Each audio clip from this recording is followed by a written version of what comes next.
I'm a 20-year-old woman, and my parents divorced when I was 12. It's been 8 years since they split up. My dad was an alcoholic and a gambler, while my mom was more concerned with her clothes and jewelry than with the house and kids. I have 2 younger siblings, a sister who was 7 and a brother who was 4 when they divorced. They were too young to understand what was happening. During the custody battle, my mom got my siblings, and I was expected to live with my dad. I didn't want to choose sides because I felt my mom preferred my siblings, and my dad showed little interest in my life. When asked what I wanted, I chose to live with my grandparents instead. My dad was supposed to send money for my care. My grandparents were old, and 2 years after I moved in, my grandpa passed away. My grandma took care of me on her own. They never abandoned me or treated me poorly, so I felt comfortable there. Our hometown was small and quiet, but peaceful. I missed my parents a lot and loved them deeply. Even at 12, I tried to mend the rift between them, but they saw me as a clingy burden, which hurt. I just wanted to reunite our family and live happily together. I didn't want to pick a side and make the other feel bad, and I was also upset that they didn't prioritize me. They were mad at me then and still are. My dad stopped sending money when I turned 18, but that's okay. I have a job, and my grandma and I manage. We even have savings for my college, so we're doing fine. Last weekend, my cousin got married. Marriages are big in our culture, so we were invited even though we're not immediate family. My grandma, who hasn't had a break since my grandpa died, really wanted to go. We prepared for the trip, and in the midst of everything, I forgot my parents and siblings would be there too. We arrived in the city the night before and stayed at a nice hotel, enjoying the break. Little did I know it was the calm before the storm. The next morning we got ready and headed to the wedding.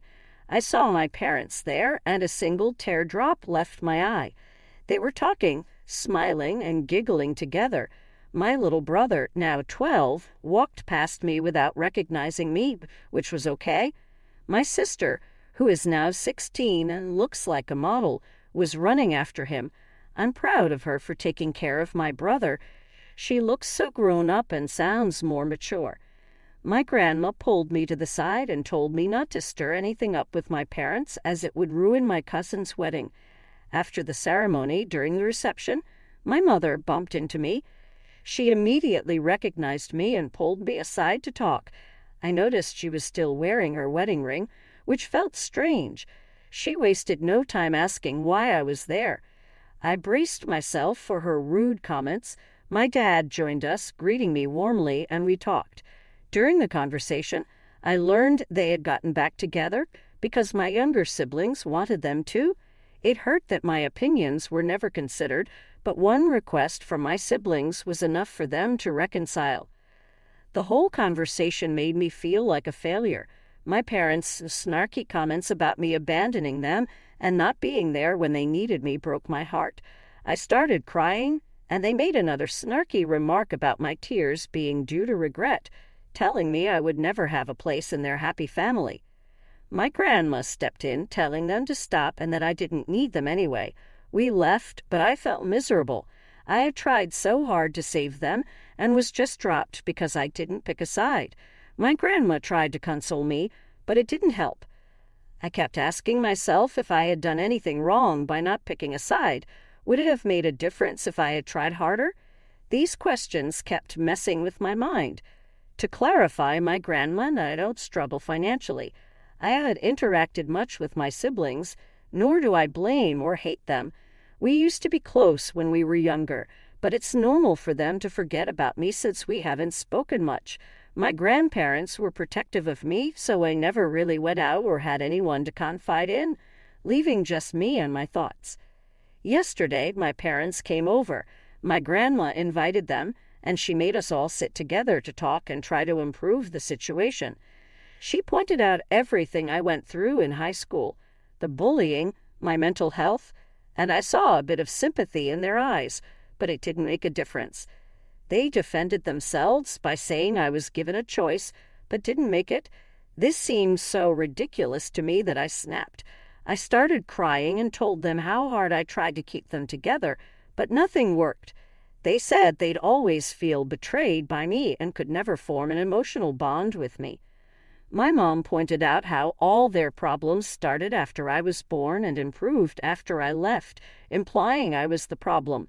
At that moment, I decided I was done with them forever. I don't care if it sounds impulsive. I just want peace. I'll make sure they never come near me again. Later, my sister reached out after hearing about everything from our parents. She knew a different story, one where I supposedly made them choose between me and my siblings. We often text because talking might get her in trouble or sent to boarding school. Now even my little brother knows the truth. It turns out my parents didn't remarry out of love. My dad needed financial support after losing money, and my mom's family wanted connections. Both have cheated on each other multiple times, but neither cares. They like their messed up life. My sister also tried to fix things but failed. We've become best friends and support each other now. My parents don't deserve anything. I've learned that negative attracts negative. Therapy has helped me, and I recommend it to heal childhood wounds. You can't heal in the same environment where you were hurt. Get out of your hometown, live your life, and enjoy it. There's so much to see and learn, and everything will be okay eventually. I'm a 33-year-old woman and a mom to Leah. I'm set to marry Jim, 30, in a year. I work as a waitress, and Jim isn't Leah's biological dad. He left when he found out I was pregnant. My friend Sam, 32, married Kyle, 36, a month ago. Sam works as a school administrator, and Kyle manages a warehouse, using fake names here. We went to dinner to plan our wedding for 2023 and hear about their newlywed life. Sam mentioned they were excited about trying for kids now that they had a house and were married. I asked her what she meant, as I wasn't aware she wanted kids. Her wedding was child-free, and she never joined conversations about kids in our friend group. She explained that she wanted to bring kids into the world when she had a healthy relationship and a house with a yard for them to play in. She said their current house, which they moved into last year, is big enough for 2 or 3 kids. I said being married doesn't mean the relationship is healthy. She insisted hers was, but I pointed out that divorce rates are high, and if they split, she'd be on her own. Kyle said I was assuming too much. I told them they should consider what might happen if it doesn't work out, because that's what happened to me. I love Leah, but no amount of planning prepared me to be a single mom. Sam responded, "Well, I'm not you," to which Kyle muttered, "Thank God." Jim told Kyle to be respectful, and Kyle shot back that he wasn't the one being disrespectful. I said that if my comments hit a nerve, maybe it was a sign they knew I had a point. Sam asked if I was mad that she waited for the right man to have a child while I didn't, suggesting I was speaking from regret. I told her I don't regret Leah. She said it sounded like I regretted the timing. I explained the timing was fine and I was managing well, but Sam brought up my financial issues. I told her not everyone can go to grad school and work while raising a family. Sam, who was single for 3 years before meeting Kyle, said that was her point. She had different priorities, and that's why she's where she is, and I'm stuck where I am. The check had already been paid, so Jim said we needed to get home to relieve the babysitter.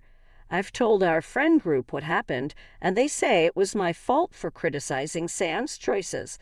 One friend thinks Sam went too far with her comments about regret, but agreed that I sounded jealous. I'm not. Jim's family and my parents agree with us. I posted this before my shift and just got off. There are over 1,000 comments, so I can't respond to everyone, but here are some clarifications. I mentioned Sam's wedding was child-free because she said she didn't want to be around kids on her wedding day as they are annoying. This sub allows for 3,000 characters, so I couldn't include everything. Sam went on about how having a house and a marriage makes raising kids easier, which isn't true. Sam thinks that because she works in education and has a master's, she knows more than everyone. I was telling her that having kids isn't easier just because you have more money and a house. I live in an apartment. Now, about my jobs. I worked 2 jobs until last Sunday. My second job as a waitress was great, with plenty of hours to complete my internship. However, my first job barely gave me 4 hours a week, and the tips were hardly enough to cover my therapy. I tried to get more hours, but was refused, so I got a second job. I planned to quit professionally in 2 weeks, but then Mother's Day happened. I was scheduled from 4 p.m. to 8 p.m., and my mother was having dinner at 7 p.m. at her favorite restaurant. Told both managers I needed to leave on time. At 8 p.m., a flood of orders came in, and I thought I could finish them quickly. I got them done in 30 minutes and started stocking up. My manager said she'd try to get me out in 15 minutes, but changed her mind. I texted my mom, who insisted I put my phone away. An hour passed, and my phone was going nuts. Orders kept coming in intermittently. I told my mom I wasn't off yet, and she said they'd come get me. An hour and a half after my shift ended, my parents arrived. I was pissed as my manager gave no clue when I could leave and told me to get over it, because the customers could tell. I told her I quit and not to schedule me again. Later, the other manager texted me saying I was unprofessional and wouldn't last long in the food industry. She implied what I did was in a whole move, and it's been eating me up inside. Thanks for the support, everyone. I want to add that I was scheduled from 4 p.m. to 8 p.m., and they often cut my hours. I told them I had a second job. NTA. They are gaslighting you. If you were scheduled until 8, you should have left at 8. It's the manager's job to cover the schedule. The only unprofessional ones in this